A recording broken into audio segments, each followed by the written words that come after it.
உன் தர்ம யுத்தத்துல நீ வெற்றி அடைஞ்சிட்ட. நீ போட்ட சபதத்துல ஜெயிச்சிட்ட. அசோக்கோட வீட்டு பத்திரம் இப்ப நம்ம கைக்கு வந்துருச்சு.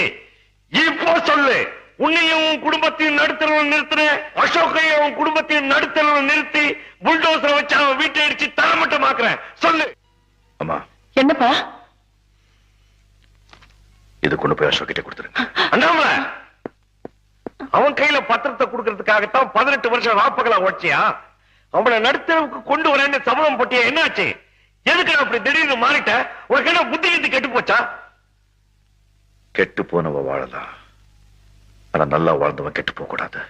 கொண்டு போய் கொடுத்துருங்க. அண்ணாமலை, நீ கோடி கோடியா சம்பாரிச்சு கொட்டும் போது கூட என் மனசு குளிரலப்பா.